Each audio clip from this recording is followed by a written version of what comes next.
Poytaxtimizda Xalqaro Siberian Wellness kompaniyasi, PreventMed ittifoqi va Rossiyaning terapiya hamda profilaktik tibbiyot bo'yicha milliy tadqiqot markazi hamkorligida Miya 360 forumi tashkil etildi. Sog'lom turmush madaniyatiga bag'ishlangan ushbu tadbirda Markaziy Osiyo davlatlari va Rossiyadan kelgan yetakchi mutaxassislar ishtirok etdi. Anjumanda zamonaviy ilmiy yondashuvlar, hayot sifatini yaxshilashga xizmat qiluvchi amaliy tavsiyalar va salomatlikni boshqarishning yangi usullari muhokama qilindi.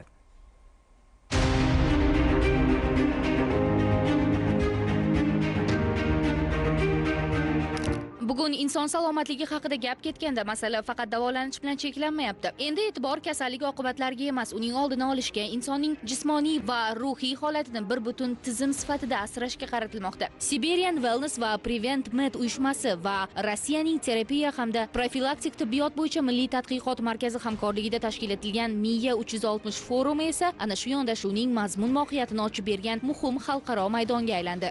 Это мозг 360. Почему 360?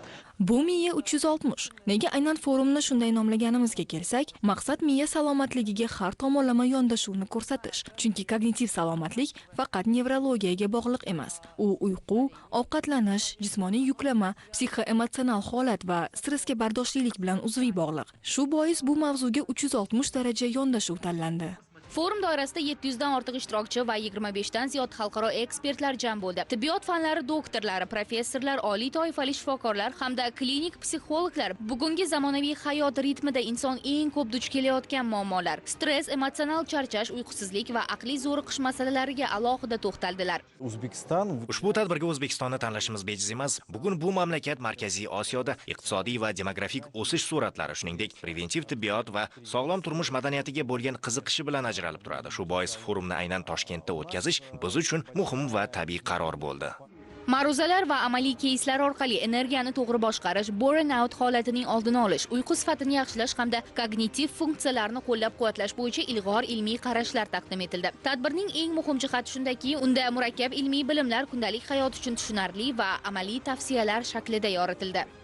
Последние 5-6 lет So'nggi 5-6 yil ichida O'zbekistonda preventiv tibbiyotga qiziqish juda tez sur'atlarda oshdi. Odamlar endi faqat davolanishni emas, balki sog'lom va sifatli umr ko'rishni istayapti. Eng muhimi profilaktika oddiy asoslarga tayanadi. Bu to'g'ri ovqatlanish, uyqu madaniyati, jismoniy faollik va ongli turmush tarzidir. Bugungi forumda ham biz ayni masalalar yuzasidan fikr almashdik.